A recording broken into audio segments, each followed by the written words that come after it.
Welcome to CropCast, a series of monthly arable podcasts bringing you the latest information, timely updates, and expert advice. In today's episode, if you'd have gone 10 years ago, the range of species we'd have been using would have been probably relatively small compared to now. We've got, we're working with breeders in, mainland Europe, and if you take the likes of an oil radish, what would have traditionally previously been, you got an oil radish, you've now got, easily 10, 15, 20 different varieties of oil radish that are all slightly different in what they do. Mustard it's a great cover crop. It's relatively cost effective, grows well, it grows big biomass, but it's terrible in terms of club root. I'm George Chalmers. In this episode, I'm talking to Ed Jones, who's a sustainable farming advisor with Frontier Agriculture working out of Perth.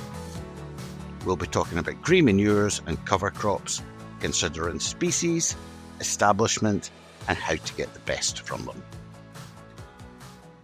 Hi Edward, just before we get going and talking all about cover crops and green manures and such like, could you just introduce yourself? Tell us a wee bit about your background and what your role is.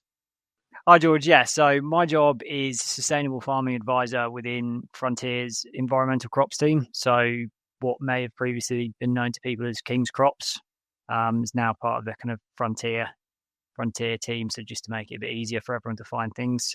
But my role itself, so I've kind of got two parts to my role. So I've got a national role looking at public and private funding, looking at the opportunities with the likes of government policy, EFA and the likes, alongside kind of private funding schemes. And then I also look after our environmental crops. So advising on small seeds, forage crops in kind of the north of Scotland. So normally kind of Stonehaven and upwards. In terms of background, I've been within the Frontier business for about 8 years. So I started in precision farming and then kind of moved through into sustainability team and now into this role I'm in now.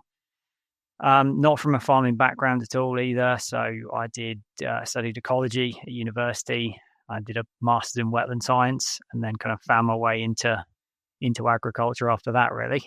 So a bit of a kind of diverse mix. Definitely. Now, I've worked with SAC for about 10 years. You've obviously 8 years you've been in the trade as well. I personally have noticed a big difference in green manures, cover crops. These really weren't the things that folks spoke about before that time. You're probably closer to it than me. You're bound to have noticed a massive difference in that time.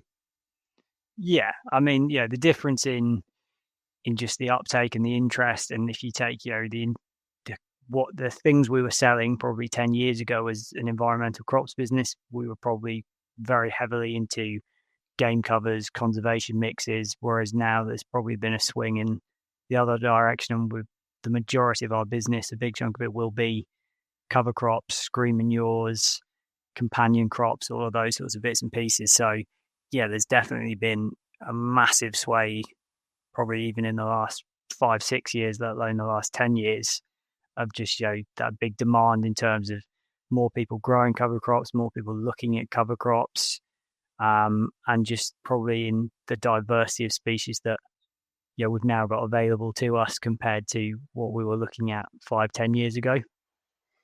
Yeah, we might be seeing a growth in interest, but there seems to be a growth in the terminology. We've got green manures, cover crops, catch crops. Could you give us a wee bit of a description of just what you would class as each one? Yeah, so you can get kind of a lot of them get used interchangeably. I mean, for me, a green manure, I typically say, you're looking at a spring sown mixture. So drilling it, establishing it in the spring, typically either carrying it through until a kind of a cash crop that you'd plant in the autumn, or in some cases carried through until the following year. But what we're really looking at in that green manure is a spring sown mix that provides a big amount of biomass. So making the most of that optimum growing window to create a big biomass, looking at potentially using things like nitrogen fixing species, clovers, to produce that kind of big biomass, potentially fix some nitrogen, and look at really kind of providing a benefit to that following crop, whether it be a winter sown or a spring sown crop. And cover crops? Yeah, so cover crops, I would, cover crops wise, we'd normally say you're looking at kind of an autumn sown. So typically after the harvest of a cash crop, so whether that's, earlier on in the summer after a harvest of a winter barley, say, or if it's later on after a wheat, spring barley, potentially. So a cover crop, we're looking at an autumn planting and carrying it through over the winter ahead of normally a spring drilling of a spring barley or, spring sown crop. So more of a kind of winter cover over those winter months to protect the soil, try and look at some soil structuring, and then going into a following spring crop. And cover crops could these also be classed as catch crops? Because I think we're starting to see more and more folk interested in perhaps autumn sown brassicas just to get a fodder crop out of it. Yes, I mean, catch crop, we get this mix of kind of cover crop and catch crop. So catch crop for some people would be something like a short-term 6 to 8 week crop that they'd grow.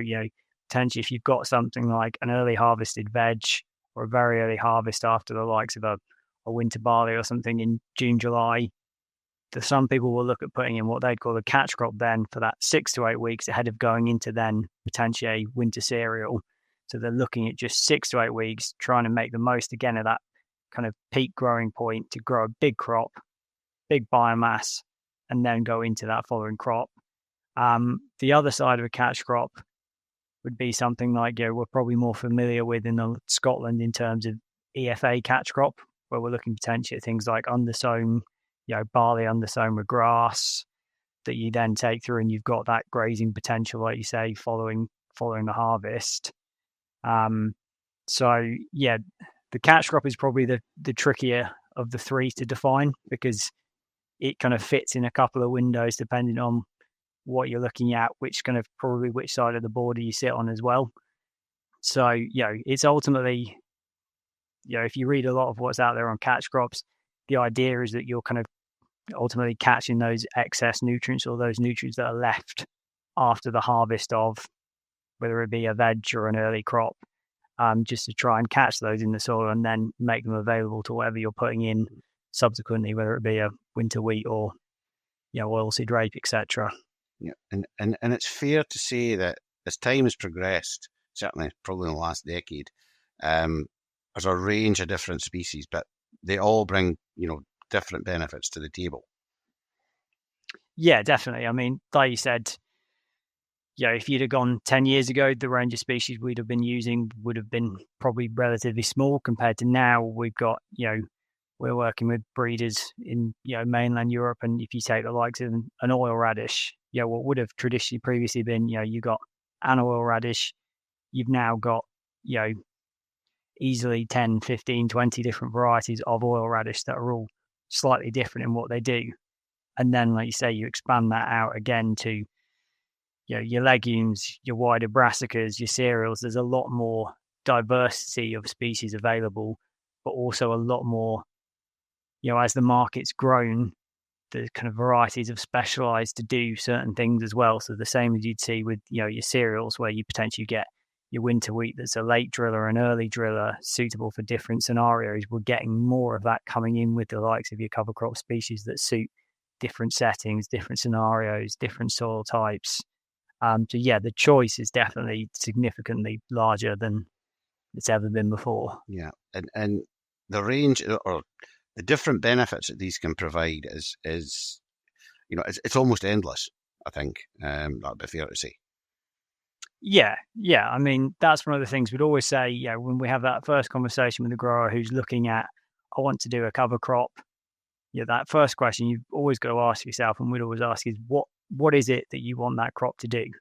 Because that'll ultimately determine which species you go for. So if you're looking at, I really want to do some soil structuring, then, maybe we look at those deeper tap-rooted species. So something like an oil radish, which will put down a deep taproot, or, potentially something like a tillage radish, which puts down that big bulb that breaks up the soil. Conversely, if you're looking at something that provides, big ground cover or nutrient scavenging, something like, you've got your cereals, your rye, etc., or if you're looking at something that provides kind of the potential for nitrogen fixing, you've got the legumes. So it's really important, that you understand what it is you want that crop to do and how it is you want to achieve that goal before you choose your species. And then you say the variety of species there are means that, 9.5 times out of 10, you can find a good mixture that will meet the requirements of what it is you're looking to do. And you seeing much of a growth in terms of like a biofumigation and things like that, in terms of potatoes for PCN and such like? Yeah. So that's the big. So, we've seen a lot of growth in the likes of oil radish for partial biofumigation. So there's been a lot of work done with the likes of Harper Adams and, the James Hutton around partial biofumigation. A lot of the breeders, do a lot of work into producing either, multi-resistant varieties of typically things like brassicas, so mustards and oil radishes. So we've got kind of multi-resistant varieties that are resistant to various different types of nematodes. We've got some that are more specialist. Within Scotland, the big variety that we use a lot within potato rotations is bento. So that's a variety of oil radish. So it gives you that big, deep taproot. But it's also been shown across various trials through the likes of, say, James Hutton and Harper Adams, and, to show basically the reduction, kind of reduction in the nematodes within the soil. So that's where we're seeing it. And in England as well, with the likes of sugar beet, there's a similar sort of trend in terms of looking at the nematodes that affect sugar beet and you using varieties that are appropriate to whichever nematode it is that you're trying to control. So yeah, there's definitely been a big explosion in that kind of more targeted use of species as opposed to just a wider kind of cover crop for soil health, soil protection. There's definitely a more interest in a wider kind of pickup across the industry of that kind of targeted use. Do you think there's any new species that are coming on the track that maybe in the past hadn't been thought of as something to go in a green manure or a cover crop that's is just in the pipeline? I don't know whether we've gained any kind of real big new species. I think probably, like I say, historically that we probably used small, maybe a smaller number of species. Things were often based around the likes of oats as a cereal, maybe something like a vetch or some form of brassica. Whereas now we've got probably more diversity within those. So instead of just using a black oat, we might use a standard oat. We might use a black oat, or we might use a forage rye. So we're getting probably more variation within those. I wouldn't necessarily say there's kind of one big shining light kind of that is the big new kid on the block, because like I say, it really depends on what exactly it is that you're trying to achieve for that crop. The one area probably you may see some of those things is like we've just spoken about, that kind of partial biofumigation piece, where we'll maybe see more species come in with that more targeted mode of action. In terms of the wider piece, we're probably it's a more kind of standardized kind of picture across those. We've got more choice now probably than we've ever had, but it's choice within kind of probably species that a lot of people are used to, like vetches and clovers and oil radishes, and things through to kind of other species like phacelias and buckwheats and linseeds and things like that. Right, obviously I'm based up in Aberdeenshire. George, our producer, is down in the Borders, so it's two very different farming areas. Is there species that are probably better suited to each of these areas? Obviously Aberdeenshire's that bitty later, and weather can be a wee bit more challenging. Yeah. So alongside kind of working out what it is you want your cover crop to do, one of the big things you have to take into account is when you're feasibly going to get that planted. So like you say, up in Aberdeenshire, that's where kind of most of my kind of cover crop work is. We tend to look at more species that tolerate that later establishment window. So we might be looking at more things like a forage rye, a cereal, an oil radish that can take that later drilling into kind of later August, maybe early half of September. Whereas potentially further south, you get into the borders where you've got that slightly earlier harvest, you can make the most of that kind of warm conditions.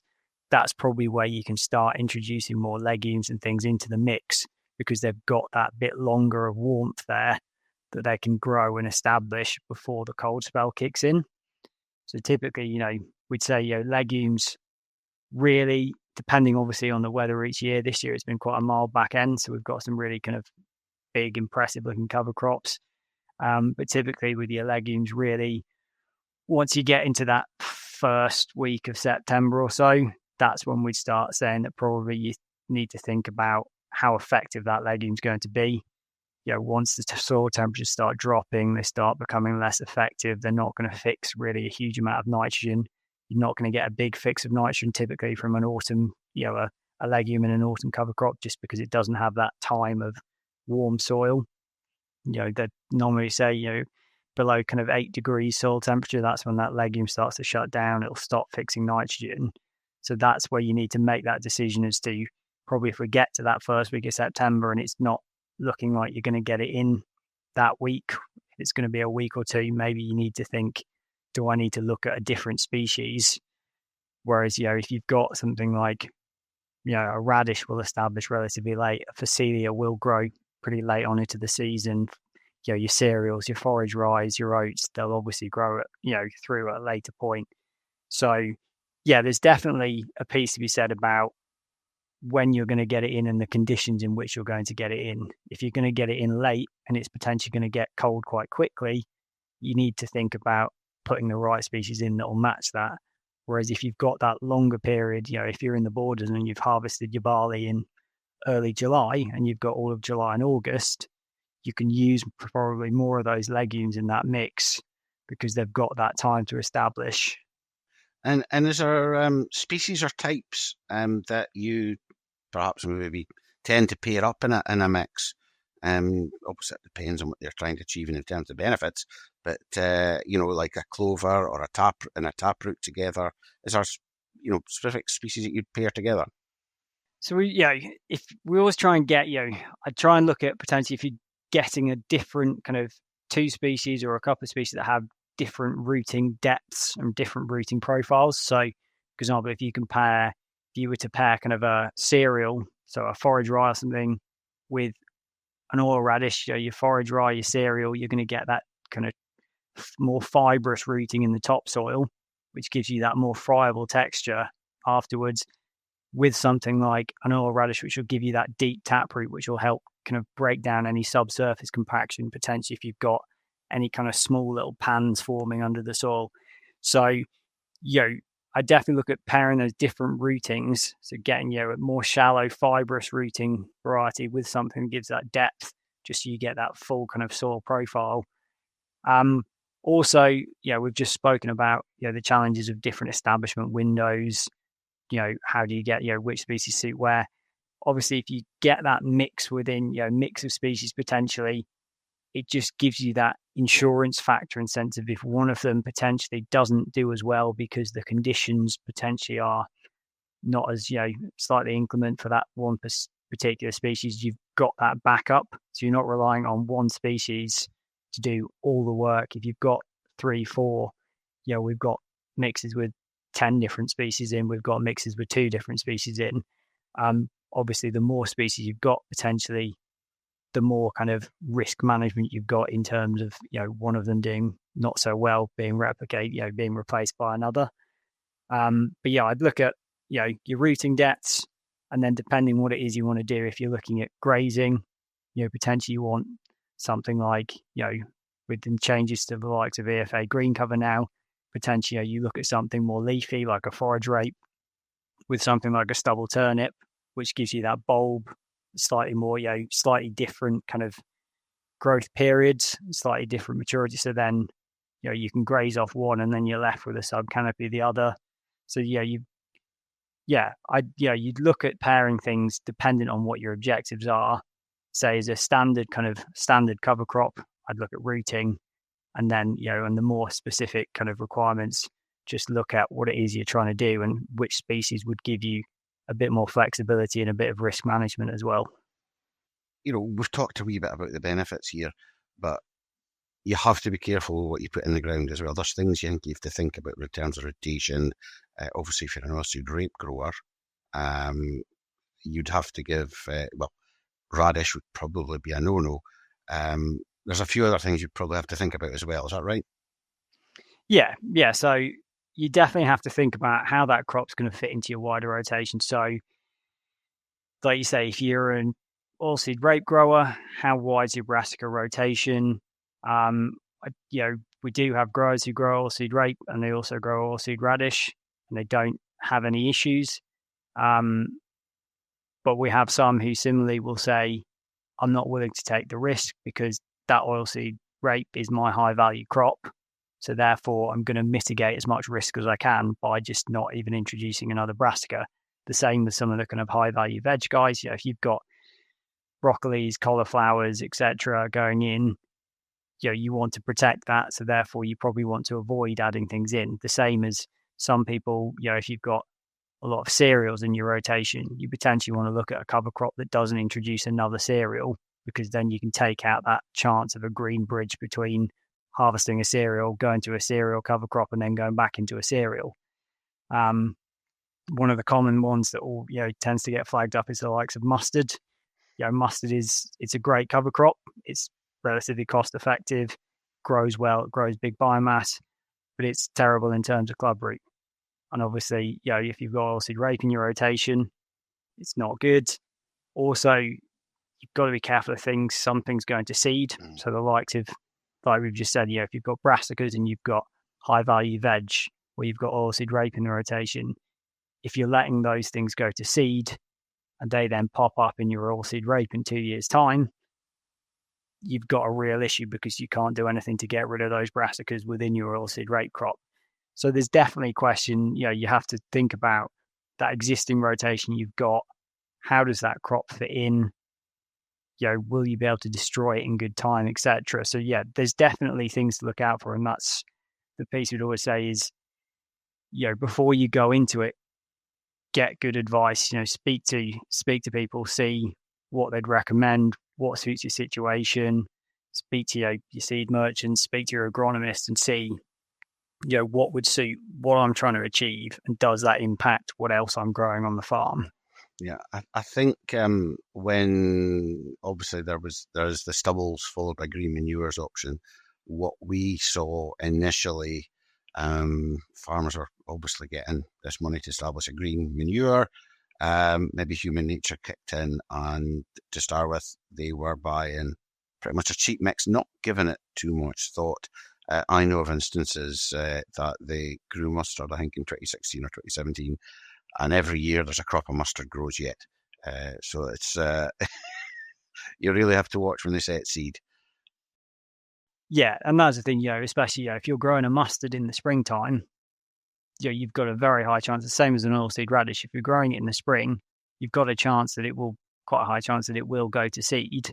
So that's where you need to look at, do you then, depending on what you're using it for and what the required rules and regulations are, potentially if it gets to that point where it looks like it's going to pod up, do you graze it off, run a topper through it, just make sure that you're not going to give yourself those issues, as long as obviously you're not restrained by any kind of rules and regulations that go with that. 2025 has been a more challenging year for arable producers. There's no doubt about that. Certainly in terms of prices, and the prospects for 2026 are fairly similar, to be quite honest with you. EFA rules are changing. So does green manures now, is that now a valid strategic option for 2026? Yeah, I think probably it's a case of, it's a question that you ask as part of that wider kind of farm risk mitigation piece. The same as you'd look at your rotation and which crops you put in your rotation, there is a piece in there as to, is that a valid option as kind of an alternative break crop? Especially, if you're looking at using, potentially you've got to do your EFA, could you potentially use that as a way to kind of, as a break crop or as an early entry into something like a winter oilseed rape, if you were to use your EFA fallow, put in a soil conditioning crop or a wildflower mix where it lets you put in things like clovers, and then use that as an early entry into an oilseed rape. I think, like I say, I'd say to people, look at it in the longer term. Don't make a decision based on this year or next year. Look at how it fits in, like we said, how it fits into that wider rotation. Because the last thing you want to do is shoehorn something in now, and then in a year's time find that that's tweak your rotation. That means you've caused yourself issues. I think it is that question as to how does it fit into that bigger picture of what you're trying to achieve on the farm? How does it help you mitigate your risk overall in terms of crops, rotation, income sources, etc., compliance requirements? But I think, there's undoubtedly going to be a lot more people who are looking at EFA in different ways this year because of the way the rules have changed, whether it be fallow, whether it be green cover and grazing it. And, it's undoubtedly going to be of more interest to people this year. And ultimately, there's just more people who are going to have to do it this year as well. Yeah. One thing that people think about is the cost. And I get, people tend to look at the cost of things, and the benefits, green manure are much harder to measure. So what is the typical cost of green manure mixes? I think ultimately, obviously it depends on your mixes. You could be in the region of £40 to £50 a hectare for a mix. You could go less, potentially, depending on the type of species, the number of species you put in there. I think one of the things, you've talked about cost there. One of the things to be wary of is, we talked about the issues that must degrade. I think it's that piece of, you can weigh up the cost, but also just be wary of the quality of that seed that you're buying. The same as you would be in terms of what you buy for your wheat, your barley. You'd always check what your germination is. You'd check the provenance of that seed. I would start saying to people, you want to be thinking at least about that and asking that question of your supplier as to, what is the provenance of that seed? Can you tell me the germination? Even if you don't necessarily need them to give it to you, they should be able to provide that to you. And I mean, that's one of those pieces where you probably can buy, like anything, you can buy really cheap, you can buy very expensive. You just want to make sure that you're buying the right thing for the price you're at. And it may be that you're quite happy just buying at a low cost because it does what it wants you to do. That's fine as long as you know what it is you're getting. But yeah, so in terms of your green manures, you can go mixes at £40-50 a hectare. You can probably go slightly cheaper. Again, it just depends in what it is you're trying to do. If you've got things like legumes in the mix, traditionally there's a cost involved with a legume. Whereas if you were to decide, as we've just said, probably wouldn't recommend it. But if you were to go with a mustard, you could probably bring your cost down. But you've got the implications of going with that crop. And in terms of actual establishment, I mean, I've seen folk that will pretty much try and broadcast and hope for the best. They'll go in, just direct drill it, hope, and have reasonable success. And some folk, certainly if they're tied in with an EAT scheme, they'll plough it because they're just determined to make sure that it grows. What's your thoughts in terms of establishment? Yeah, so I mean, some of it depends on conditions. So we've got a range of, I've got a range of people doing various different things. So we've looked at, you've got some trials up in Aberdeen, which you've seen, George, that are broadcast into a standing crop, a cover crop broadcast into a standing crop ahead of harvest. And actually this year they've done brilliantly. We're talking, they're probably, I was there a few weeks ago, and they're probably, in places going to need to waist high. But then in other years we've done it and it's been relatively small, just because this year probably we had the conditions. I'd say if you're looking at, again, look at the species that you're planting. If you've got a lot of small seeds in there, a lot of those seeds don't really want to be going in deep. The same as, if you take, your oil radish is, a similar-ish sort of seed to your oilseed rape. You don't want to be going too deep. If you take a Phacelia, it's got 1,000 grain weight of about 2. It's a tiny, tiny seed. If you plant that too deep, it's never going to make it to the surface. So those smaller seeds, a lot of the time, really you want to be kind of scratching up that top kind of 2 to 3 centimeters, really. And if you then whether you just scratch that up and broadcast it over the top, or if you've got a cultivator that blows it down the legs, whatever it may be, there's a lot of people with the likes of, sumos and things, where they've got a seeder on the back and they'll just go through and give it a light cultivation just to work that top section. Roll it, if it's depending on conditions, it's potentially worth kind of rolling it just to try and get some of that moisture locked in. If it's looking like it's potentially going to be slightly dry, the same as you would for your cash crop, potentially give it a roll. And I think that's what we've found, as you say, going forward. We've talked a lot about how kind of the species, potentially how the species have changed and mindsets have changed. I think there's a lot more people now who are treating them more similarly to the cash crop that they'd grow. Actually, if I'm going to put the money into buying the seed mix, I want that seed mix to grow and I want it to do what I've set out to do. So, I could just chuck it on and hope for the best and leave it there. Or actually I could, assess, put a bit of extra time in and establish it well and get a good crop off the back of it. But there's a whole variety of different things. What I often say to people is look at what kit you've got on the farm. What have you got there that you're using already? If you've got small seeds and things, look at what you're using to establish your oilseed rape.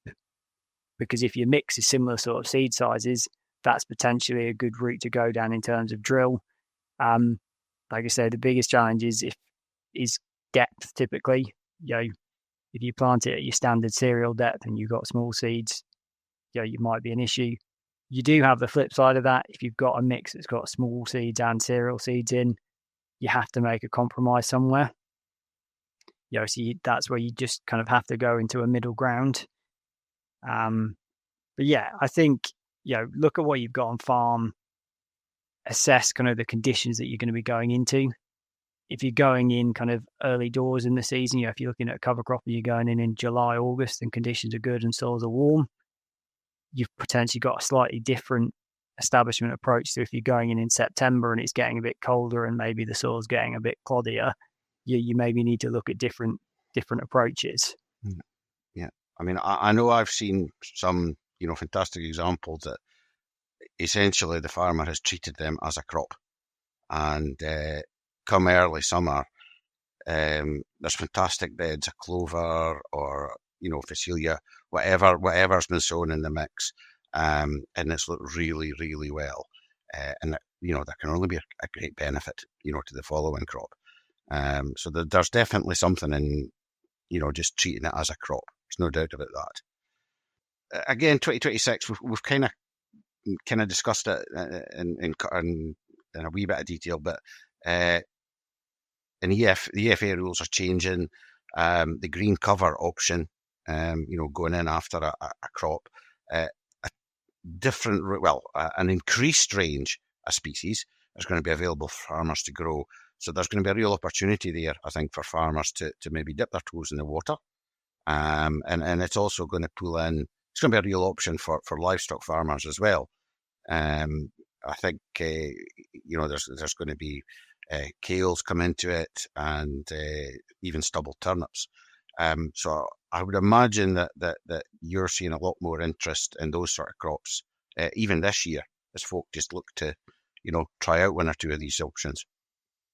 Yeah, definitely. I mean, like you say, the green cover changes definitely open up the door to, a lot of people's big frustration was that they were growing a green cover crop that potentially had a lot of biomass, but they then couldn't touch it with livestock until the 1st of January. By which time it had been through, potentially if it had been a cold winter, it had been hit by fair few frosts and it was starting to kind of lose some of its value. Whereas obviously this year in 2026, with that grazing ability, whenever you deem the crop is fit and suitable, I think it says in the guidance, suddenly that opens the door to a lot of people. And we've actually, funny enough, this past week or so, we've been doing some kind of breakfast meetings across the central belt in Scotland, just talking about exactly this, kind of the changes to EFA. And there's certainly a lot more people who are looking now at green cover as an option that either provides grazing for themselves, for their own livestock, or potentially provides another income source in terms of, renting out grazing, which covers the cost of, putting that crop in itself. So, yeah, definitely, with, like I said at the beginning, if you look at the likes of forage rapes and stubble turnips and kales, if you get that slightly earlier harvest, or you got something like a winter bio that comes out and you can get something in July, August, you could have a really strong forage crop there for lambs, sheep, whatever it may be. I've even had some guys this year who've grazed cover crops outside of EFA, but grazing with cattle as well. So there's definitely going to be a lot more people, and probably more people as you get up to kind of towards you, George, up to Aberdeen and Inverness, where we do still have that core of good mixed farms there, who suddenly they can meet that EFA requirement, but also get a real kind of return out of it in terms of the grazing value from that. And you alluded to it earlier, the broadcasting into the stand and crop. I know that can be real hit or miss, but I can see that being an option that a lot of farmers might want to try. Is there species that are more suited to that than others? Yeah, so I think we've tried, like I say, we've tried a few different things, and we've done trials that look at kind of broadcasting. So up in Aberdeen, we've done it using a fert spreader. We've done it using a kind of Avadex spinner on the back of a sprayer. We've done some trials with drones as well. In terms of species, I think what you really need is you need a seed that's got some energy to it. So something like, I say, things we've seen do really well are the likes of oil radishes, especially if you're going to broadcast, because if you think about, you've got to throw that seed using something, whether you're spinning it out with a fert spinner, whatever it may be. An oilseed radish is a very uniform kind of seed size, seed shape, so it tends to throw quite well. Whereas if you get something smaller, so things like clovers and phacelias, where that seed is that bit smaller, obviously, if you're spinning it with a disc, you're going to struggle to throw it a wide distance. But also, obviously, the bigger seed, typically the more energy it has in it, so therefore it will give you that bit of growth early on. So I definitely look towards things like your radishes, potentially, if you want to put some cereal in there as well, where you've got those bigger seeds. Typically your smaller seeds will probably struggle. Things like, again, if you were looking at things like turnip rape, it's just kin to, people, for a long time would broadcast their oilseed rape, off the back of a cultivator. So, things like your turnip rape and your oil radish are very similar kind of beasts in that sense. Yeah, it's fair to say that at that time of the year, we're really fortunate, certainly up here, and even, I suppose, down the borders, fantastically early harvest this year. But in a more normal year, time is key. There's no doubt about that. Yeah. Oh, yeah, definitely. The last thing you want to do is, let's say you broadcast it in the middle of July, and then you don't end up harvesting that crop until the end of August, September. Suddenly, depending on the conditions, you might have a very tall, spindly cover crop in the bottom that's quite green, and you're trying to cut, barley or wheat or wherever it may be. What we typically see is most growers will aim for kind of that 10 to 14 days ahead of harvest. So typically, around the time you might start thinking about spraying off crops, just giving, that sort of period ahead of harvest. Obviously, like you say, it's very much dependent on weather conditions and what the conditions of that year. But that's kind of, so far, most people have found to be kind of the sweet spot in terms of getting it broadcast in, so you get enough growth ahead of harvest, but not so much that it causes you issues with the harvest, or you end up, kind of squashing plants as you go through. Yeah. So Ed, just to bring everything together, what's your 3 top tips for farmers? I think, my 3 top tips. Number 1, I'd say, before you get into anything, look at that wider rotation that you've got. Look at what your objectives are for your cover crop, and then get some, strong, good advice on what it is mix-wise, which species would suit. But just look at that bigger picture. I think number 2 is then choosing the right species for your establishment window and your conditions. Like we said, if you're going to be later getting established, focus yourself on those species that will suit that situation. And then finally, I think one of the big pieces I'd say is around that seed quality piece. We touched on it, but I think it's really important that, similar to your cash crop, you really look at the quality of that seed you're putting in. It is an investment. Like we said, there is a cost associated with it.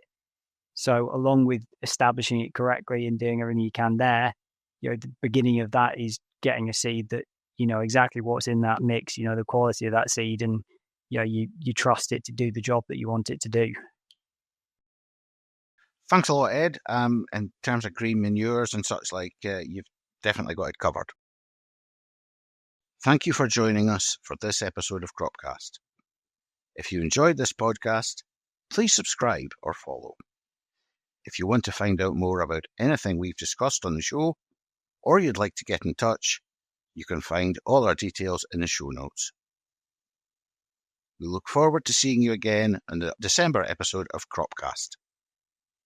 This episode was hosted by George Chalmers, produced by George Gauley, and edited by Cameron Waugh. This podcast is produced in association with the Scottish Government. The Farm Advisory Service Podcast. Audio advice on livestock, crops and soils, environment, rural business, and more. Brought to you in association with the Scottish Government.